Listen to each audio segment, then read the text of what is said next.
if you follow this to a T, you will have a top 10% jaw. All right. And no, this is not completely achievable through thumb pulling or mewing or things that do not work. Those things do not actually make change. But I will give you the things that do make change. All right. So let's hop right into this entire free system. First, we have to go through the soft maxes first, because people, they want to do everything they can do easily before they do surgery, obviously, or procedures. So the first one, super obvious, lower your body fat percentage. And typically, I've already run through this before, but typically around 9 to 12% is found to be the most attractive body fat percentage. Okay, 9 to 12%. We can see with Jordan here, lowering his body fat percentage really increases his facial definition. It's really important. And how do you lose body fat percentage? My recommendation is very simple. It's basically beef, eggs, some butter if you want, and then seafood. And I cannot write.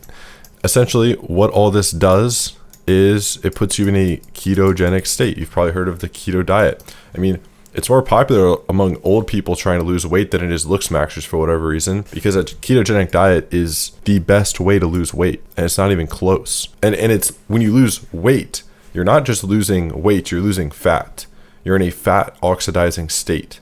Whereas with calorie deficits, often people don't meet their actual protein needs. Whereas when you're eating beef, eggs, butter, and seafood, you're going to crush your protein needs. You're actually going to exceed them so much, you'll have excess amino acids to be used via gluconeogenesis to produce the glucose you need.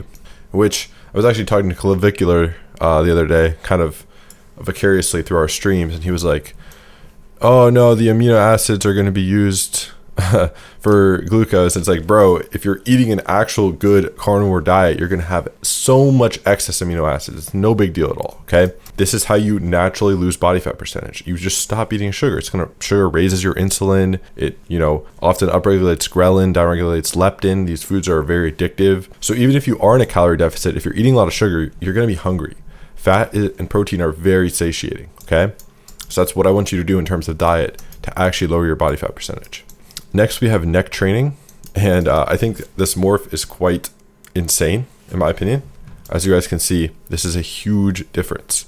Now, there actually is something that you can't really change, and that is over here, the Masseter process, which is kind of where the neck connects, and it's a bit different. But that said, the neck width is still the most important part. So we want, again, about a 1-to-1 neck to jaw width, which is, mine is not good. Mine's like 86%. Ideally, we want it to be 100% actually, but 90 to 100% is an acceptable range. That being the neck width to the bigonial width. So how do you improve your neck?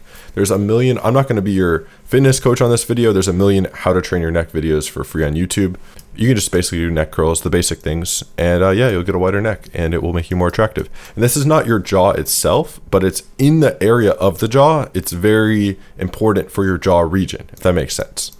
And next we have a beard. And, often a beard is cope. Okay, let's be honest. Often a beard is cope, but you have some instances where, like with Austin Dunham, for example, right here, he definitely looks better with a beard than without a beard, even though his jaw isn't bad. And sometimes this can just be a phenotypical thing.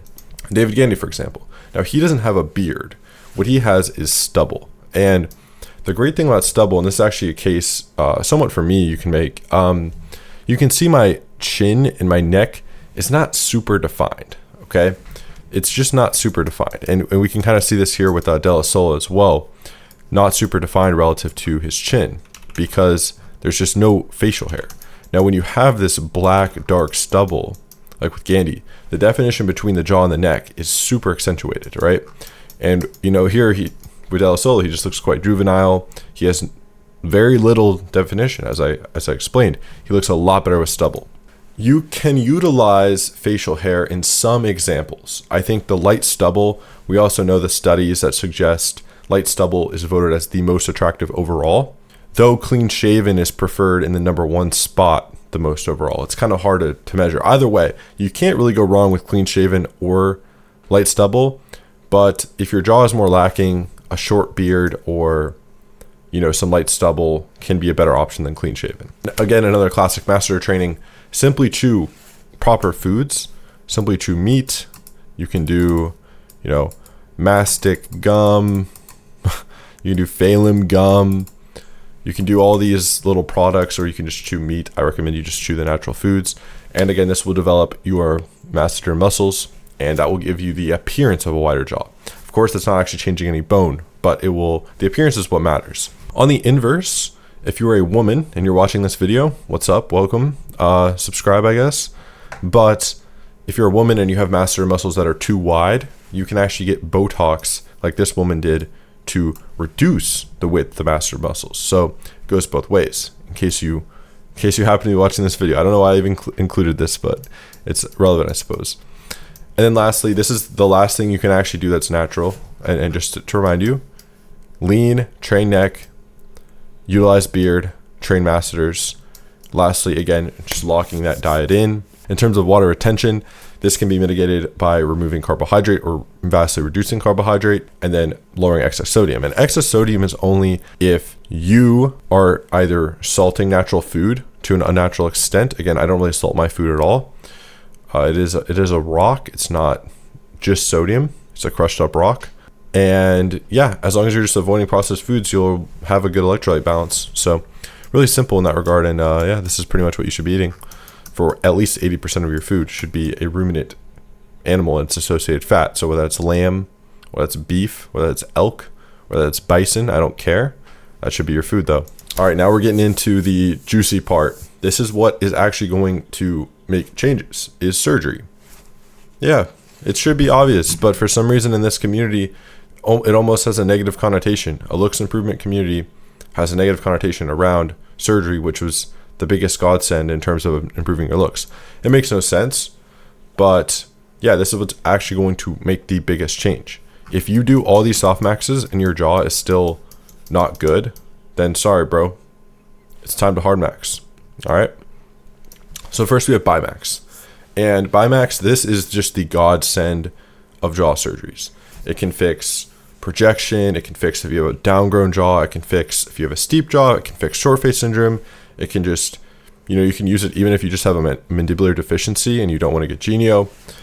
We can look at an example here, kind of a short face syndrome-esque, very small lower third, and you got locked in, right? I've talked about double jaw surgery a fair bit on my channel. Here we can see a 3D diagram video model. It's very powerful. It's extremely powerful. And many people would benefit from it.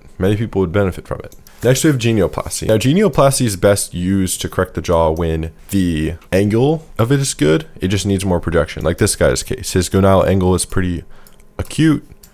He just has a short mandible. He just has a recessed chin. He got a Genioplasty, and look at the difference that made. That was the best investment this guy ever made. That was an amazing investment. Look at this. We look at the afterwards. His lip assessments, good. Yeah, he passes all the lip assessments. This changed his life. This was an amazing result, okay? Another really great Genioplasty example. Now, Genioplasty, again, I already had drawn this out. It fixed this guy's facial convexity. So if you look at your side and you just see some lacking projection, then Genioplasty is likely the correct solution for you. All right, next we have filler. And I would say filler is actually very high in return on investment, very comparable to double jaw surgery, actually.